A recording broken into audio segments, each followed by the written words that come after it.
Muhammad the second جب سلطان بنا تو اس کے سامنے صرف ایک ہی ٹارگٹ تھا کہ اس نے کانسٹنٹینو فتح کرنا ہے۔ تو سلطان بنتے ہی اس نے اس شہر کو فتح کرنے کی کوششیں شروع کر دیں۔ سب سے پہلے اس نے بلیک سی کی سائڈ پر ایک قلعہ بنایا تاکہ بلیک سی کی سائڈ سے کانسٹنٹینوپل کی کسی بھی قسم کی سپورٹ کو روکا جا سکے۔ اگر آپ اس شہر کے نقشے کو دیکھیں تو آپ کو پتہ چلے گا کہ اس کی دو سائڈوں پر پانی اور ایک سائڈ پر دیوار تھی۔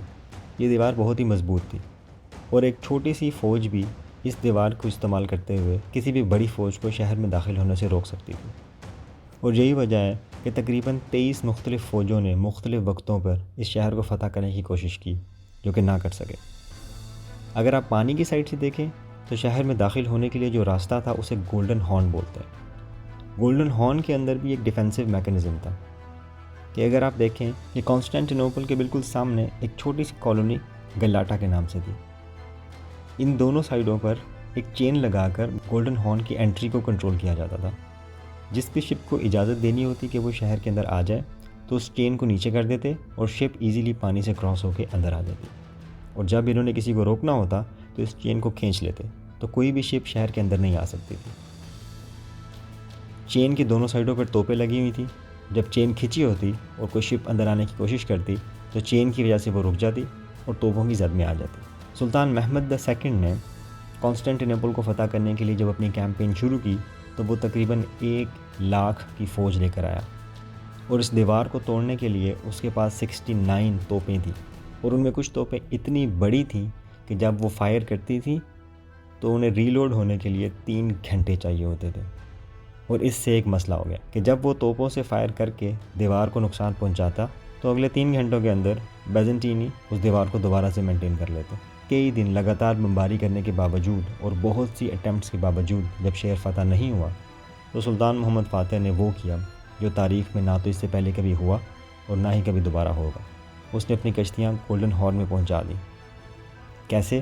گلاٹا ٹاور کے پیچھے ایک جنگل تھا، اس جنگل کے اندر درخت کاٹے، اسے ایک سڑک بنائی، اس کے اوپر گریس لگائی اور اپنی شپس کو کھینچ کے ان درختوں کے اوپر سے گزارتے ہوئے گولڈن ہارن میں اتار دیا۔ جب یہ شپس گولڈن ہارن میں اتری تو کانسٹنٹین جو کہ کانسٹنٹینوپل کا ایمپرر تھا اسے اپنے شہر کو بچانے کے لیے اپنی فوج کو 2 حصوں میں تقسیم کرنا پڑ گیا۔ ایک حصہ دیوار کی حفاظت پہ تھا اور دوسرا حصہ اب گولڈن ہارن کی طرف آ گیا۔ جب دیوار سے بیزنٹینی فوج آدھی رہ گئی تو کچھ ہی دنوں میں محمد کی فوج کو کامیابی حاصل ہو گئی اور وہ دیوار کو توڑ کر شہر کے اندر داخل ہو گئے۔ کانسٹنٹینوپل کو فتح کرنے کے بعد اس کی لوکیشن کی وجہ سے آٹومن امپائر کو بلیک سی اور میڈیٹرینین سی کی طرف پورا ایکسیس مل گیا، اور وہ نہ صرف ملیٹریلی بہت سٹرونگ ہو گئی بلکہ فائنینشلی بھی بہت سٹرونگ ہو گئی، اور پھر ایک ایکسپینشنز اور گروتھ کا سلسلہ شروع ہوا۔ سلطان محمد دا سیکنڈ نے فریٹیسائڈ کا باقاعدہ قانون بنا دیا تھا۔ اس کا ایک بیٹا چیم کے نام سے تھا جسے اس نے اپنا ایئر ڈیزگنیٹ کیا تھا، لیکن جب سلطان محمد دا سیکنڈ کی وفات ہوئی تو کانسٹنٹینوپل میں ایک سول وار شروع ہو گئی، اور وہ لیٹر جو اس کے بیٹے چیم تک جانا تھا وہ نہ پہنچ سکا، اور اس کا دوسرا بیٹا بایزید دا سیکنڈ کیپٹل میں پہنچ کر سلطان بن گیا۔ سلطان بننے کے بعد اس نے اپنے بھائی کے ساتھ جنگ کی اور اسے بھی مار دیا۔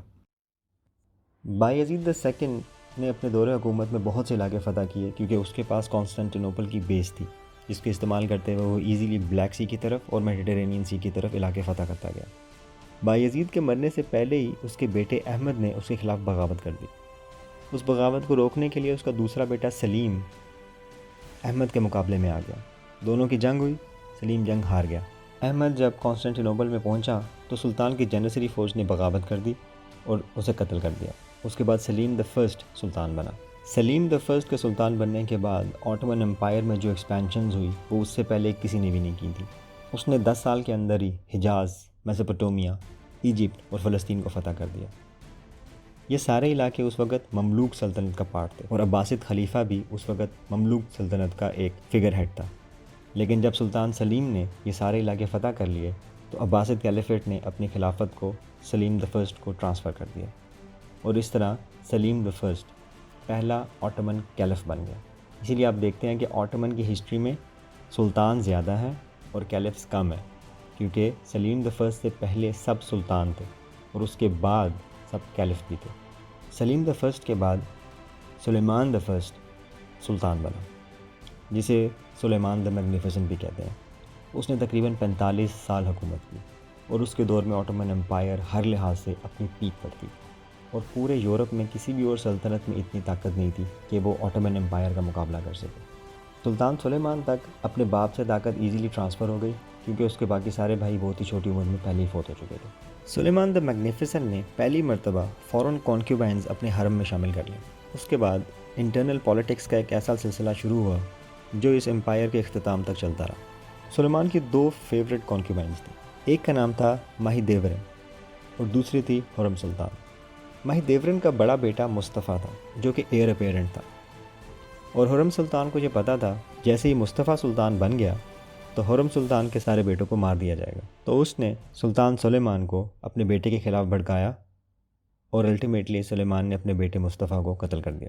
سلیمان کے 2 بیٹے بایزید اور سلیم دا سیکنڈ، جو کہ دونوں حرم سلطان سے تھے، طاقت کے لیے آپس میں لڑ پڑے۔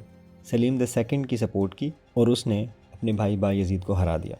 ہارنے کے بعد بایزید صفوید ڈائنیسٹی کے پاس چلا گیا، لیکن کچھ ہی عرصے بعد بایزید اور اس کے ساتھیوں کو وہاں پر مار دیا گیا، اور اس طرح سلیم دا سیکنڈ سلطان بن گیا۔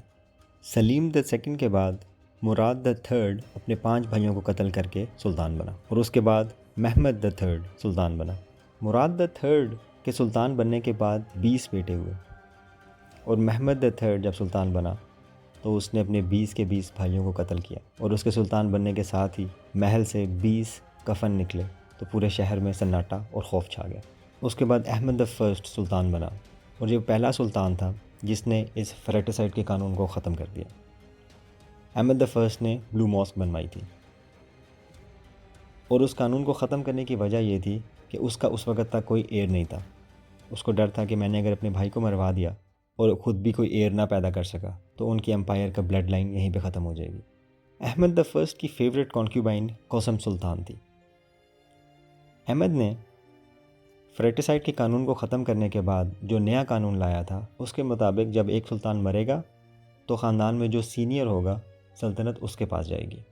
1617 میں احمد کے مرنے کے بعد اس کا بھائی سلطان مصطفیٰ دا فرسٹ 2 سالوں کے لیے سلطان بنا، اور پھر اس کے خلاف بغاوت کر کے قاسم سلطان اور سلطان احمد کے بیٹے عثمان دا سیکنڈ کو سلطان بنایا گیا۔ تقریباً 5 سال کے بعد جانصاری فوج نے اسے قتل کر دیا، تو قاسم سلطان اور احمد دا فرسٹ کے دوسرے بیٹے مراد دا فورتھ سلطان بنا۔ وہ اس وقت بہت ہی چھوٹا تھا، تو قاسم سلطان اس کی جگہ پر رول کرتی تھی۔ مراد دا فورتھ کے مرنے کے بعد ابراہیم سلطان بنا۔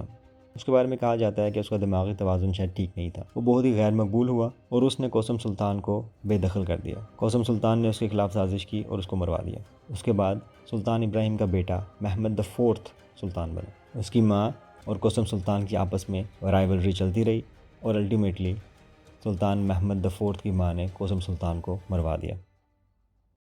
سلطان احمد نے جب فریٹیسائڈ کے قانون کو ختم کیا تو اس کے بعد ایک دوسری رسم شروع ہو گئی۔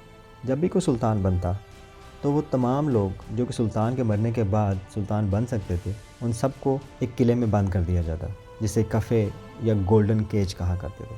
اس سے ہوتا یہ تھا کہ تمام شہزادے نہ تو پڑھ لکھ سکتے تھے اور نہ ہی کسی بھی قسم کا پولیٹیکل ایکسپیرینس حاصل کر سکتے تھے، کیونکہ جب تک فریٹیسائڈ کا قانون تھا کسی بھی سلطان کے بیٹے مختلف علاقوں کے گورنرز بن کے ایکسپیرینس حاصل کرتے تھے۔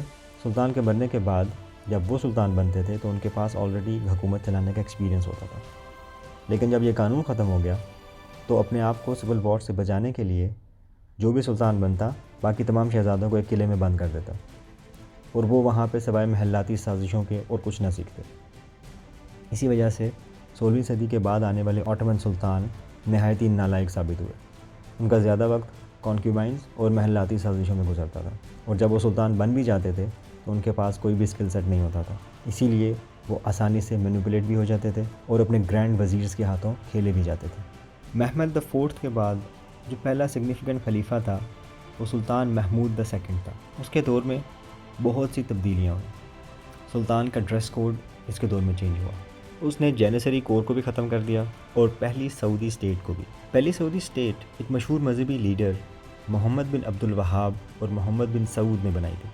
اس وقت جو سعودی عرب میں حکومت ہے وہ تیسری سعودی اسٹیٹ ہے، جسے عبدالعزیز بن سعود نے بنایا تھا۔